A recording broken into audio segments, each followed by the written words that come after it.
আমরা কেন আল্লাহর ডাকে সাড়া দিচ্ছ না? আল্লাহর দিন কি অবহেলায় পড়ে নেই?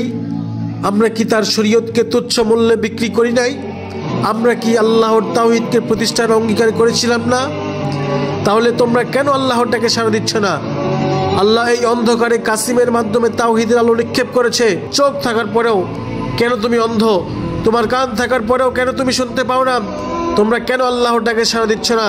তিনি কি তোমাকে সৃষ্টির সেরা সৃষ্টি করে অস্তিত্ব দেয়নি? তিনি কি তোমাকে শ্রেষ্ঠ নবীর উম্মত করে পাঠায়নি?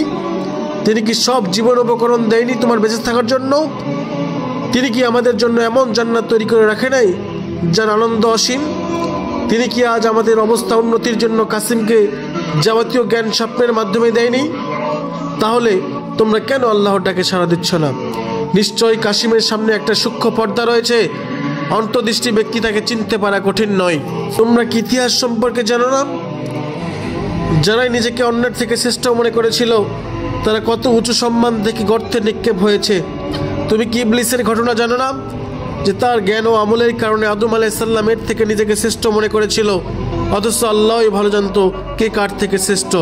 তুমি কি দুই বাগানওয়ালার ঘটনা জানো না? একজন অন্য জন থেকে বলেছিল, ধন ও জনে তোমার থেকে আমি শ্রেষ্ঠ। আল্লাহ তার পরিণতি কি করেছিল তুমি কি জানো না? তোমরা কেন আল্লাহর ডাকে সাড়া দিচ্ছ না? আল্লাহ কি তাকে প্রতিষ্ঠিত জ্ঞানের মাধ্যমে পরিচালিত করছে না? চলো ভাই আমার, তাওহীদের পতাকা উঁচু করি, যাতে আল্লাহ রাব্বুল আলামিন আমাদের মাথা উঁচু করতে পারেন ইনশাআল্লাহ।